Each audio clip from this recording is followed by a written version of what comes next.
Bonjour à tous et bienvenue dans ce Morning Bull Live. Nous sommes le 2 juin 2023 et je dois vous avouer quand même que je suis un tout petit peu déçu. Déçu, oui, parce que le plafond de la dette a trouvé son épilogue. Alors d'abord, je sais plus trop de quoi on va parler ces prochains jours, il va falloir se renouveler forcément, mais la deuxième chose, c'est que on avait jusqu'au 5 juin pour trouver une solution et j'aurais espéré pour aller simplement jusqu'au bout du suspense que l'on puisse régler ça plutôt autour du 4 juin à 22h30, ce qui aurait été beaucoup plus drôle en termes de stress et de suspense. Mais non, les géniaux politiciens américains ont donc décidé de voter pour, largement pour. Donc c'est plié, réglé. Tous ceux qui ont dit oui, mais on n'est pas d'accord parce que c'est pas bien de s'endetter, eh bien ils ont oublié quand même parce qu'ils se sont rendus compte quand même que quelque part, si eh bien ils ne votaient pas en faveur de cette augmentation, ils seraient peut-être pas payés à la fin du mois. Donc du coup, forcément, à cause de l'argent, eh bien ils ont voté pour. Bref, du coup, le plafond de la dette, c'est fini. Il va falloir trouver un autre sujet de conversation. Mais j'ai confiance parce que d'après ce qu'on voit, on est bien parti pour reparler des taux et puis potentiellement d'une hausse des taux le 14 juin qui arrive tout soudain.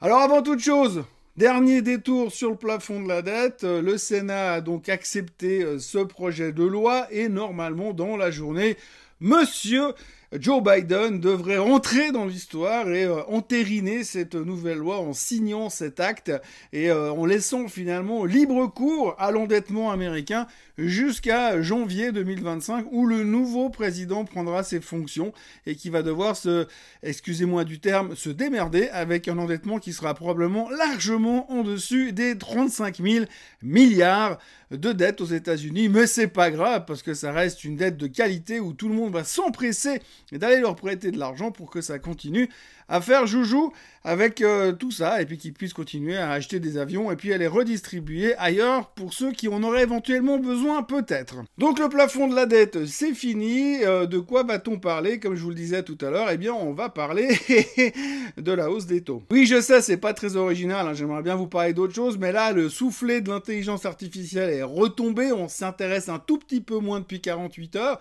même si on sait bien évidemment toujours que c'est la solution ultime à tous nos problèmes.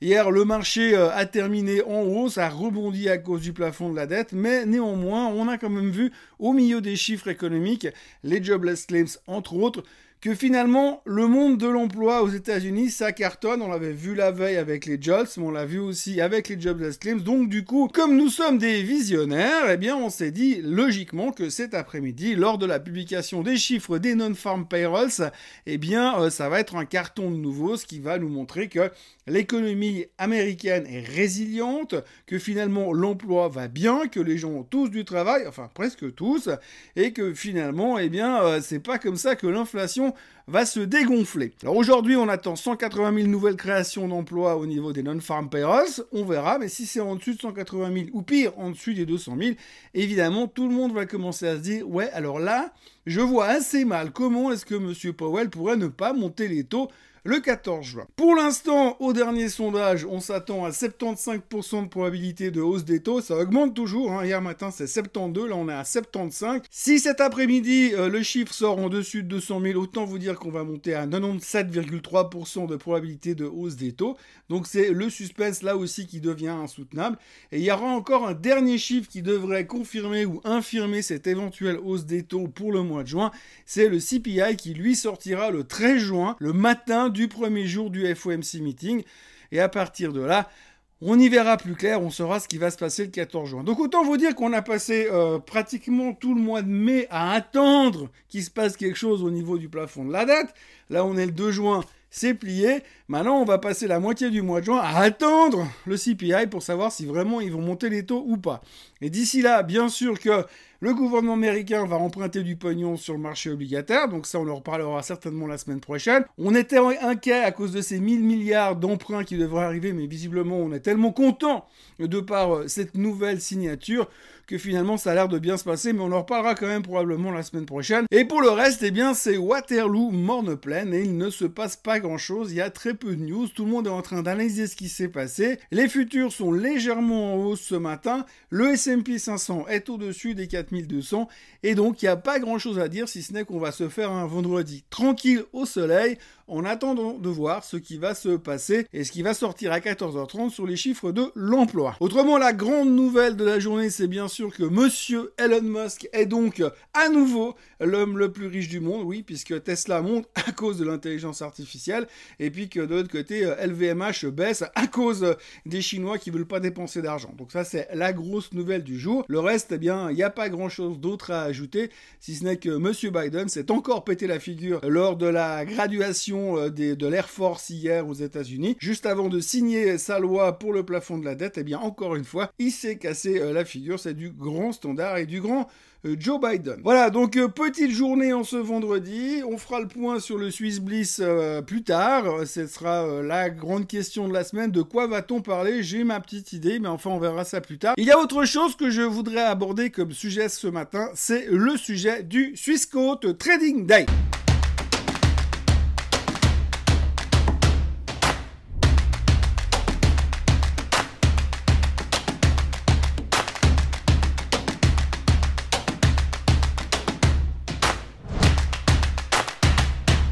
Le Swissquote Trading Day aura donc lieu au bâtiment des Forces Motrices à Genève le 15 juin 2023, bien sûr. Ça commencera vers 12h30 et ça durera jusqu'à 19h15. Alors je vous rassure, entre 17h30 et 19h15, ce sera plutôt un apéro et un cocktail dînatoire. Mais entre deux, il y aura pas mal de conférences. On commencera avec la première conférence à 12h45 avec monsieur Fabrizio Chirighetti, connu également sous le nom de l'empereur de l'inflation. Le CIO de Decalia viendra nous présenter sa vision de l'inflation. Pour ceux qui étaient l'année dernière à Lausanne au Swissquote Trading Day, on en avait déjà beaucoup parlé. Il semblait assez logique qu'il soit de retour cette année. Donc nous allons passer un bon moment avec Fabrizio pour voir ce qu'il a à nous raconter, ce qu'il en pense et où nous allons.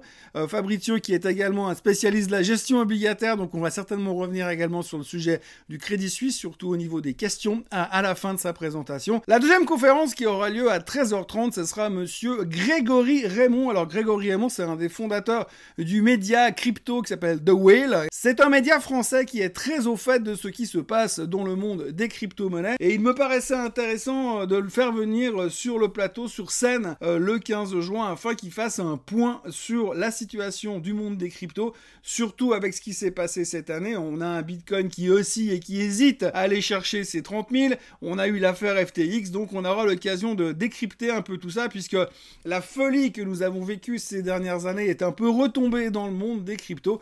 Il sera donc l'heure de faire le bilan avec Grégory Raymond. Ensuite, nous aurons la conférence de monsieur Jean Keller. Alors, Jean Keller, c'est le patron de Quaero Capital à Genève, une boîte de gestion de fonds. Et alors, en l'occurrence, il viendra nous présenter leur thématique japonaise. Alors, vous savez, depuis quelque temps, le Japon s'envole quasiment verticalement. Il y a quelque chose qui est en train de se passer. Et en général, dans le monde de l'investissement, c'est un pays qu'on a de la peine à appréhender parce qu'on s'y intéresse pas trop. Il est vrai que dans les années 90, c'était de la folie furieuse et depuis, comme il s'est plus trop passé grand chose, on a un peu oublié qu'il y avait une bourse à Tokyo et donc tout le monde est en train de se reconcentrer sur ce qui est en train de se passer au Japon. Là, le potentiel de hausse est visiblement encore assez important au Japon. Tout le monde est en train de s'y intéresser de nouveau. Ça me paraissait donc assez logique d'avoir un point de situation sur ce qui se passe au Japon. Et ce sera donc avec Jean Keller de Quaero Capital. Conférence suivante, on parle encore de précarité. Précarité, pourquoi? Parce que simplement, on va parler du métaverse et de ce qui est en train de se passer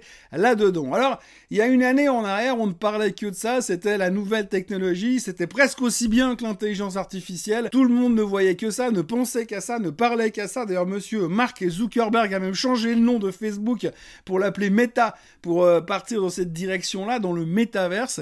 Donc, j'ai fait venir un entrepreneur qui travaille dans le métaverse, justement. Il s'agit de Jean-Charles Capelli, qui nous vient de Lyon. Ce sera l'occasion, justement, de décrypter un peu c'est quoi le métaverse, où va-t-on, dans quelle direction, et est-ce que c'est vraiment terminé? Alors, bien évidemment, c'est pas du tout son opinion, bien au contraire.